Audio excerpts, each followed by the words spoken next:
topic in recovery, because if you had a chance to look at a map of your life, like a linear map, and maybe you had the right to change it if you'd like.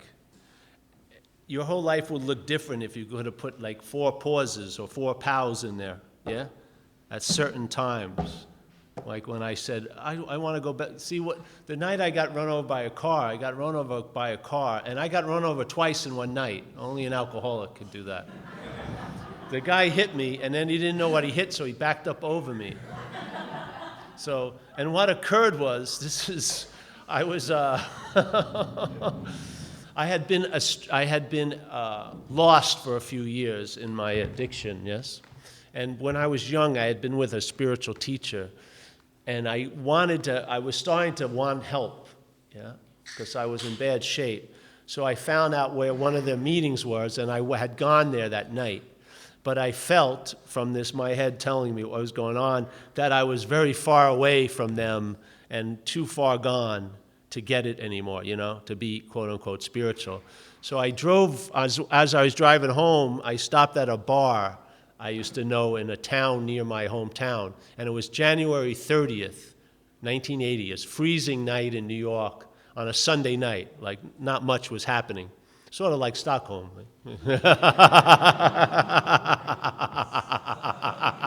So I pulled over and I went into the bar, and a friend of mine was the bartender. And there was one waitress in the place, and that was the only people there, a waitress and a bartender. So I had a couple of shots of Grand Marnier, and I had a thing called a Quaalude. He gave me a Quaalude, yeah, which is like a down. And so I drove home to my sister's house. I was staying there. And I got home, it was like 10:30, 11 o'clock on a Sunday night, freezing, snowing, and there was only 2 people at this bar, but I started to think I was missing something, yeah? My head started running in advertising that I was missing something, like a party had erupted at this bar since I left. And I was sitting there, and I was feeling uneasy and irritable like we do, and I bought the advertising. I said, shit, and I got back into the car, and I drove there. And as I was crossing the street, I got hit by a car, yeah? And what I found out afterwards was there was still only a bartender and waitress in that bar. No one had showed up and nothing. But I thought I was going to try to meet someone, but I met a Chevy Monte Carlo, whatever. So this is why, if I would have had a pause, let's say, that day, yeah, when that mind started running that advertising, oh yes, let's go back to that bar. Maybe I could have said, it's 1 o'clock, it's Sunday night, forget it, let's go to sleep. The whole life will look different, in a sense. Of course, that's not happened. But the pause is an incredible event, I believe, in AA. When you can pause. Because that pause is like an eternal moment in time. If you ever been in a pause, it doesn't feel like a time moment. There's not like running into the next moment. Like there's no rush. You're not going anywhere. Everything seems to stop, yeah? And in that pause are free samples available. For me, I had a 5-minute pause when I got the day of my moment of clarity about alcoholism. I only had a 5-minute portal when a pause occurred, but in that 5-minute portal, a solution came in that's affected me for 22 years, yeah? I mean, it has no restraints based on time and the way things go here. Anything can happen in a pause, and anything can stop happening in a pause, yeah? It is a moment of where the selfing gets startled, because selfing is a verb, yeah? There is no noun. There is no self. It's a mental process called selfing. It makes up an illusion of being a noun by identification with the body, but it's a verb, and it can be startled into stopping, and that's what a pause is, yeah? When a pause comes over you, the selfing stops, and your whole life can change in that moment, yeah? I find it so valuable because I believe you can live in that pause, if you want to call it, right? You can live in the state of what we call a pause. You can live from pause, yeah? You don't need to be agitated to enter there. You can live in that pause where the way of knowing is I don't know, yeah? You live in a state of I don't know, which in Zen Buddhism is the highest form of mind, is I don't know. To be in that state of I don't know, that opens you up. It's true reliance on something greater than self, and then something will indicate. not something, but there will be an indication coming into you. But if you believe you know, it deters all that information coming in. Like I work with a sponsee, and every time I'm working with him, he says, I know. And I say, well, you don't know. No, I know that I don't know. No, you don't know. Because if you knew, you wouldn't be talking about what you're talking about right now to me. But his whole way of defeating everything is I know. As soon as I'm going to give a suggestion, I know. No, you don't know. The don't know is the high, very, very high space, because now you're open. Your mind has found the skylight in that closed system of self-centeredness, and it's opened up for some other information to come in. Yes? Like the higher power, intuitive thoughts, a sense of knowing. Now, not thinking, knowing. Yeah? So that pause is something, just like in surrender, if you know about, when I got hit by that car tonight, I did not surrender. Yeah? I didn't know what surrender was, even though I had severe situations occur, until that day in that trailer park when I had the moment of clarity. Because I felt what it felt like, what it means to me to be surrendered, when the selfing stops. It just stops. And there you're open to a suggestion other than your own. Yes? Now that I've had an experience of surrender, I can duplicate it. I can entertain it. I can actually live in a state of surrendered. Yeah? I realize that when the surrender always brings me back to admitting I'm powerless, what would happen if you just stayed in that admittance? If you stayed in that admittance of powerlessness, you would have a sense of power at all times. It's only when you exert power that isn't yours that you experience powerlessness, meaning frustration and no one's doing what I want them to do and this and that. Those are experiences of powerlessness, but they come from exerting power. When you admit you're powerless, you stay in a state of power. I believe people in AA, one of the highest forms of experience in AA is surrender, but I think there's even a clearer space, which is surrendered, where there's something that has been revealed to you and that you are convinced about the powerlessness, yes? And therefore you stay in this surrendered, and then you're in a state of power at all times. You don't have the joy of experiencing what it's like to surrender, but I'd rather not take a chance and I get back to that point of surrender and just stay surrendered. It's not as glamorous. You can't call people up and say, oh, you can't believe it, I had a surrender. Surrendered is no big deal after a while, but it's beautiful, yeah? Because when you start stabilizing, you don't know what life can build on you, yeah? Once you get firm, established in this foundation, you don't know what can be entertained from that platform. When you're always constantly busy coming here and there, getting kicked this way and that way, having an agitated mind, you can't get a clear reflection of things. You can't understand serenity or comprehend peace. It's impossible, because peace to you is something based on circumstances. If everyone leaves me alone and no one calls me this weekend, I'll have some peace, yeah? That's not what I don't believe is the peace they're talking about. It's a peace that passeth understanding. It's a peace that is known when you know it. That's how you know of it. You can't think about it. No one can actually even explain it to you. But when you get the sense of it, you'll know it. You'll recognize serenity, and you will know peace. Yeah? And you will have a new freedom and a new happiness and a new attitude and a new outlook. A constant revision of your perceptual world will change. Because where you're looking at everything from, that point is giving everything the meaning it has for you. Yeah? You give the meaning to things. They're not giving you a meaning. You give them the meaning. Yeah? So all the meaning is being given to everything here based from one point of view, which is called self-centeredness for us. And us, it's even more defined. It's called alcoholism. That's why we identify with each other, because we have the same point of view concerning life. Basically, the same meanings are given to situation. This is to be avoided. Oh, do. Oh, no one has the same understanding or feeling I have. All this, you're suffering from terminal uniqueness. I'm terminally unique. How many terminally unique people are there? It's a point of view that's giving life meaning. And you're reacting to that meaning and responding to it as if it's real and solid and out there. Yeah? This is seeing, maybe perhaps I'm not the center of this system called self. When you're not the center, an immunity grows to that system, and then, if you want to call it another system, but something else takes its place and starts giving meaning to life through you. Look at the old way we used to look at it. Let's say a miracle happens at 9:30 in the morning. You've forgotten about it by 11, right? Basically. But a resentment of 40 years ago, you're still cultivating it every day. A miracle, oh, forget that. But a resentment, oh, that motherfucker, 40 years. You've got to look at the nature of the mind that's interpreting the life for you. I mean, check it out. It's like there's an old story about the snake, and the woman saves the snake, yeah? It's drowning, and it saves the snake, and it takes it home, and it puts it in a shoebox, and puts a little blanket in there, and gets a little like a baby thing, and tweezers and feeds it milk, and puts in, and says prayers over it, and makes it nice and warm. And after a few days, the snake comes back to life, and the lady goes there and picks up the snake, and the snake bites her. And she goes, "Why did you bite me, Mr. Snake? I fed you, I clothed you, I took care of you." And he looks at it, "I'm a snake. What the hell am I supposed to do?"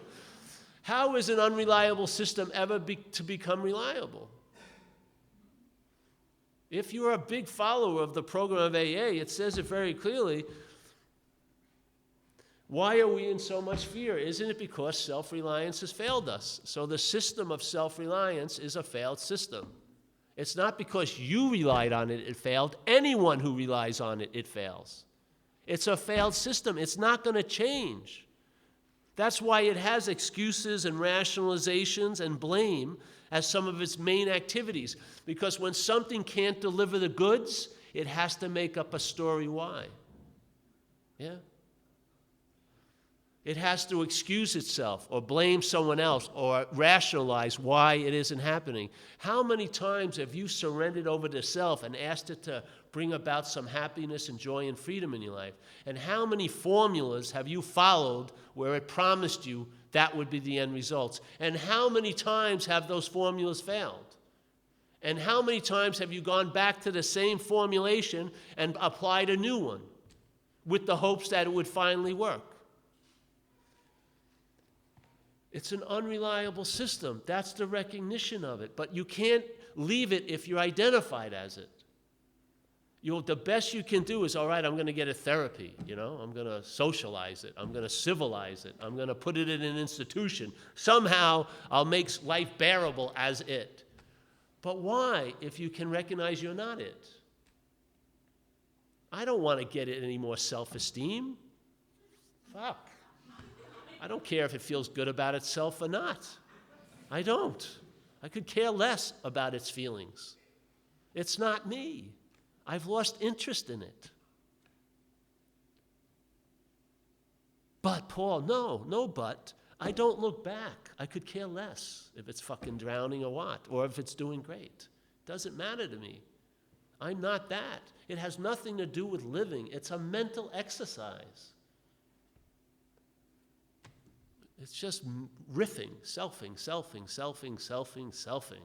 Yes?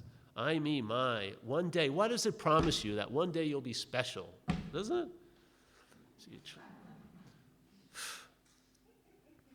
Just hold out a little longer. Somebody in this damn world will recognize how special you are. At least one out of billions of them. All I need is one person. I'll feel better then. But I'm special, don't you see? That specialness is the disease, yeah? That desire to be special. It says in AA, be an average Joe among average Joes. That's the freedom, yeah? To be a worker among workers. But how many, when I used to go in the water a lot in America, we boogie board, surfing, whatever. And it's funny because when you're in the water, you're totally engaged in that event. But the head is hoping someone from the shore saw you catch the big wave.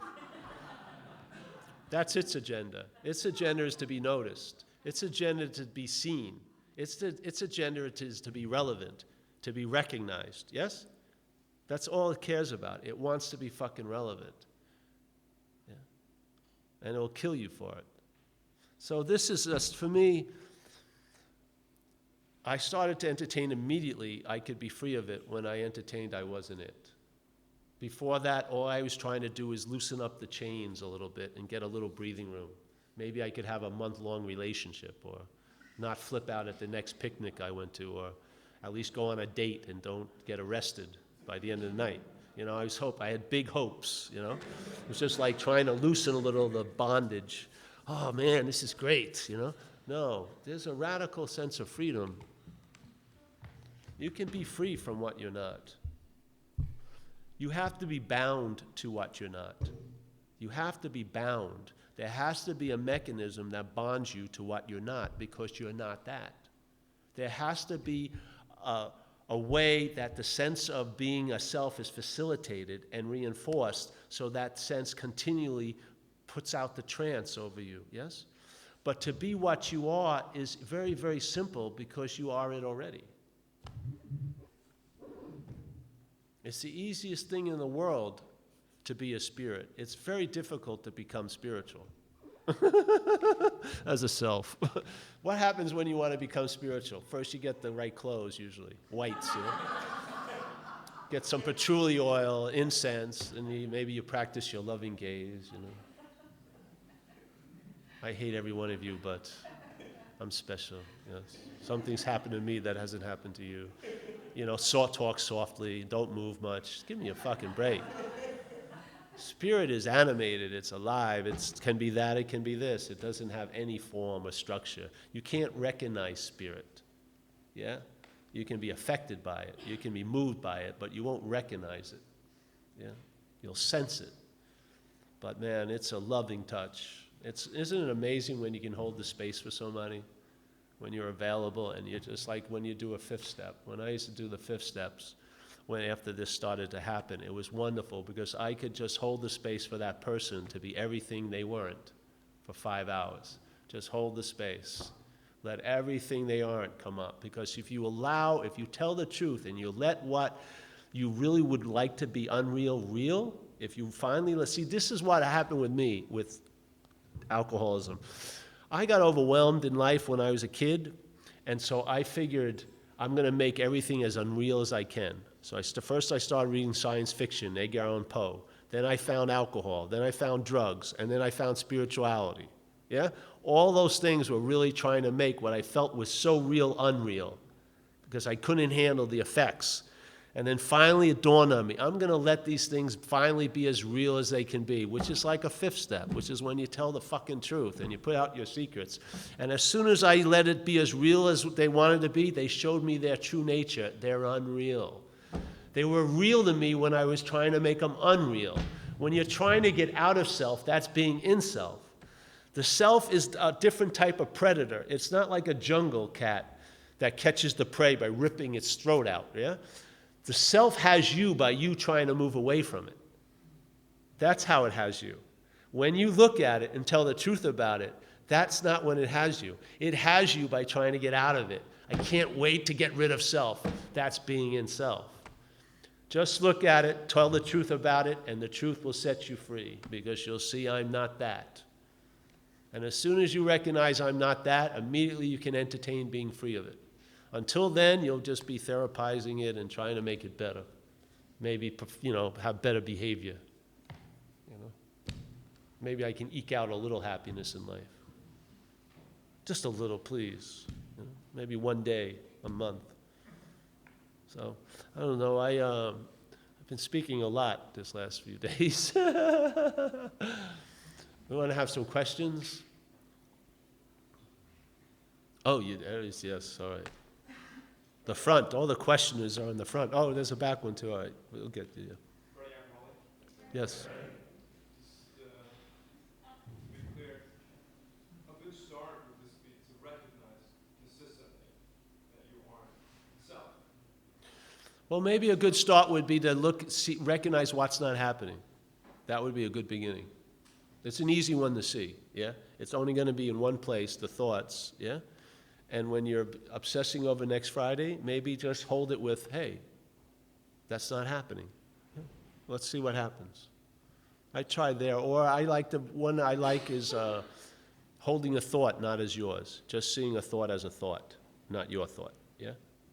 Maybe the bridge would be first called an alcoholic thought, because you've heard many people share your thoughts, yeah? So maybe one of those thoughts comes by, you'll go, wow, that's an alcoholic thought. You'll see that something will be lighter when that occurs. But the what's not happening is very easy. A lot of people have been getting back to me in recovery about what's not happening. It's been helping them a lot. Just recognizing what's not happening. Yeah? So when the head's starting to tell you a story about next week, and maybe there's some doom and gloom in it, just maybe hold it like, hey, that's not happening. See what occurs. Yeah.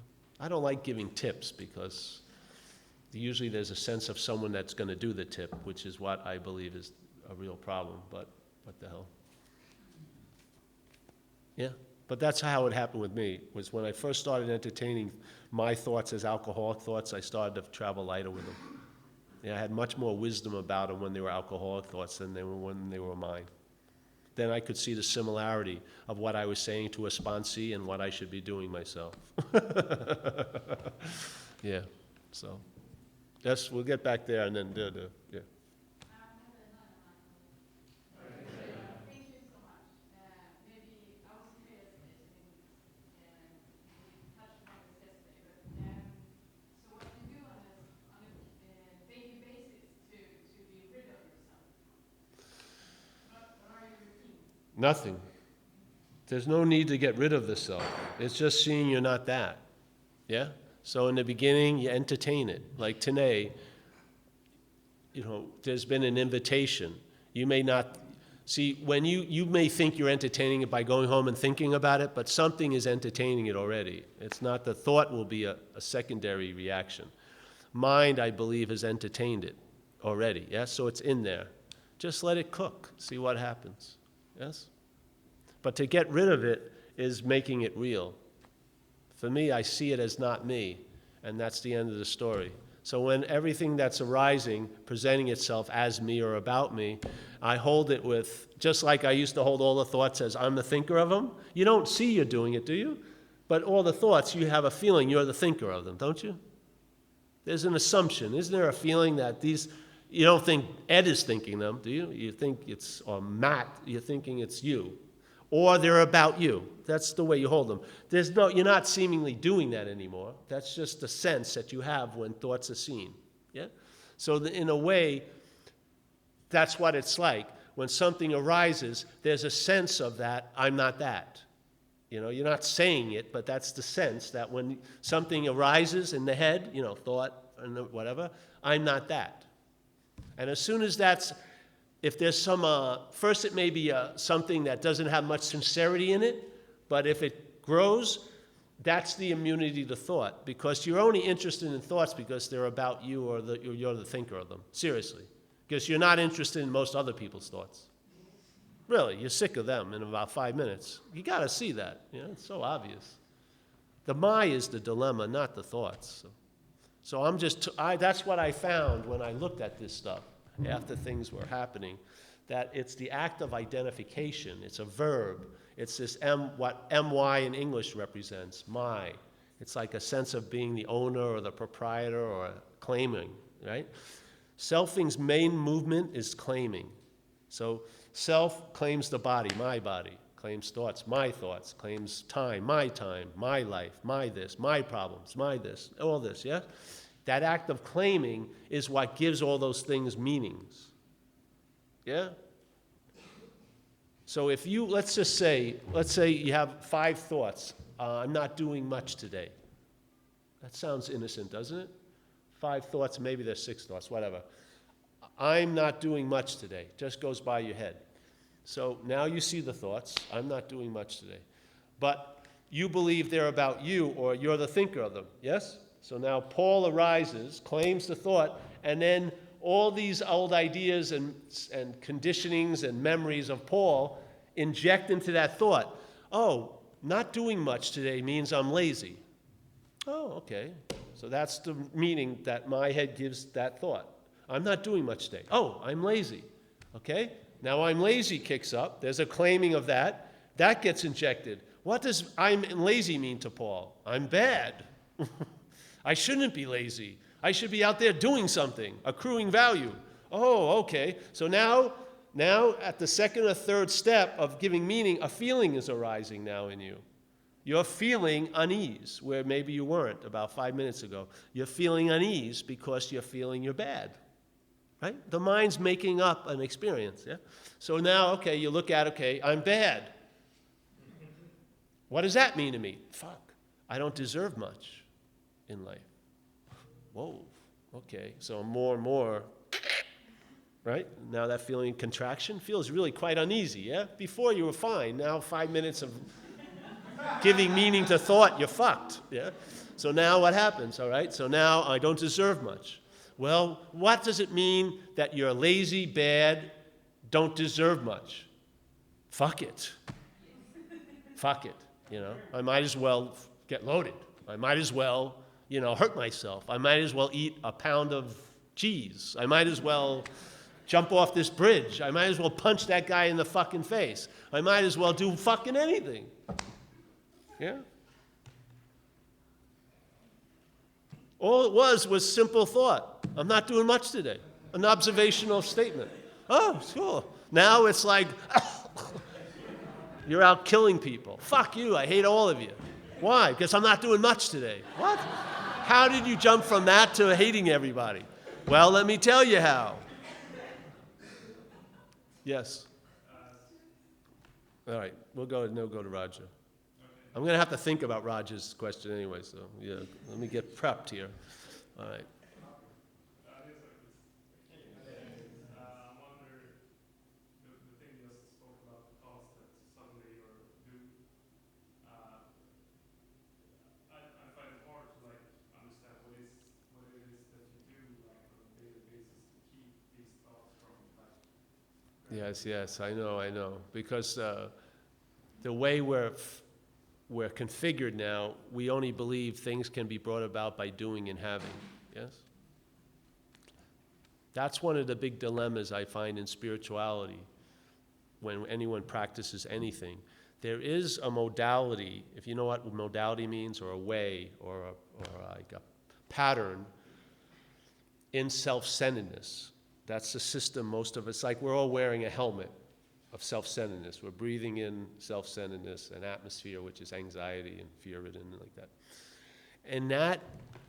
In that system, the only way we can see something is that we have to do and have it. We're going to have to do something to produce that result. Yes?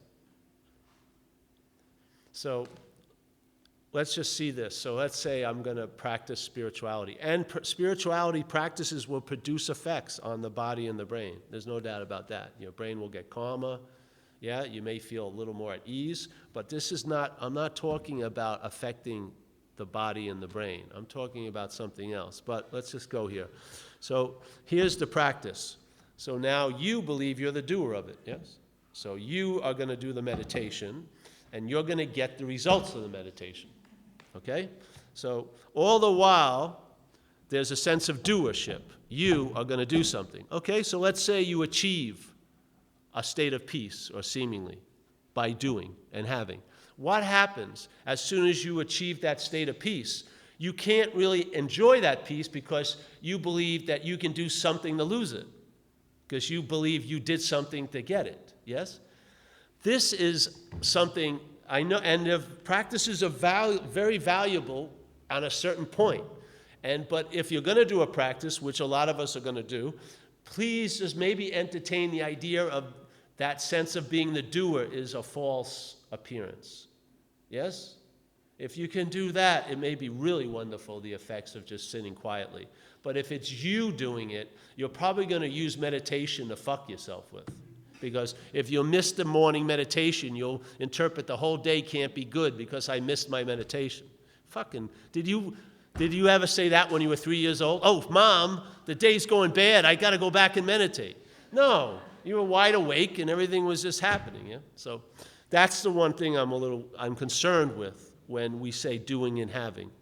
Yeah? Because when you believe you did something to produce something, you will believe you can do something to unproduce it. That, to me, is playing God, really. And I don't believe peace of mind and freedom is based on doing and having. I believe it's echoed more in the part of the big book where it says you'll be placed in a position of neutrality with no thought or effort on your part. Yeah? I think that represents what I'm attempting to share here tonight.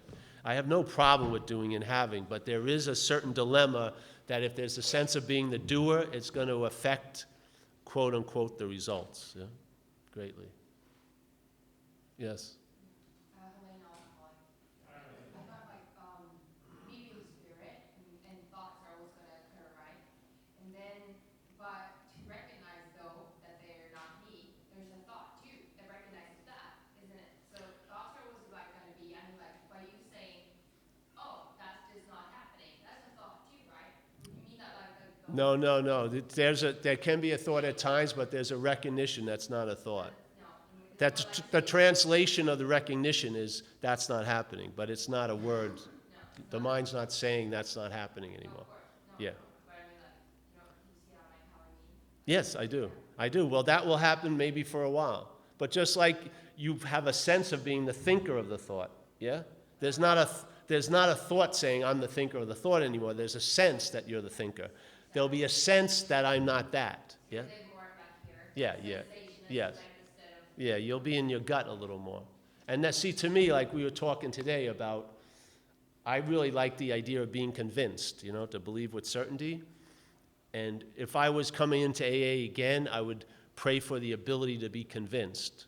Because many of us go through so much shit because we're not able to be convinced that life's unmanageable with us managing it and we're powerless over alcohol.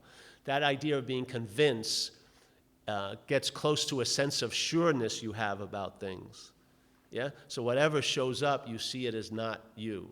Yeah, it's pretty good. It travels well through every event and situation. Yeah. Yep. I'm Susanne, I'm an alcoholic. Hey, Suzanne. Do you have any experience of work life and this attitude towards life? I mean, we all try to apply all these principles in all our affairs, but I find this sometimes I get into quite tricky situation at work, for instance, where you have a lot of self-centered people around you wanting to do things in ways that are not sort of AA and not to fall into that. I mean, because I mean, my own behaviors, I mean, they pop up all the time. Yeah. And particularly, I can also see I get, if I have to do with people that are very selfish, then I get very selfish myself. Hmm. And how do you work with that, or what, do you have any comments to that? Well, I haven't been in a situation like that for quite a while. No, really. I don't like work a regular job. I work jobs, but I'm the only person doing them. Yeah? So there's like, in a sense. So there's, I don't have contemporary experience of that. That's been a long time ago. But the thing is, in AA, it's like, what is it? It's progress, not perfection, yes? So you just try to, for me, when they said practice the principles in all your affairs, I realized I couldn't do that, so I limited my affairs quite a lot. I took the back door away, because I couldn't practice these principles in a lot of situations. I couldn't, So I just limited the situations I was in. It worked, I mean, no, seriously. If I was in a cutthroat, I would flip out probably. That's about stressful situations. Yeah. You need to choose the different. Well, that's up to you where you're at. For me, I'm not good with stress, no. No, I'm not particularly, no. I'm not a high-stress character. I'll break like that in stress.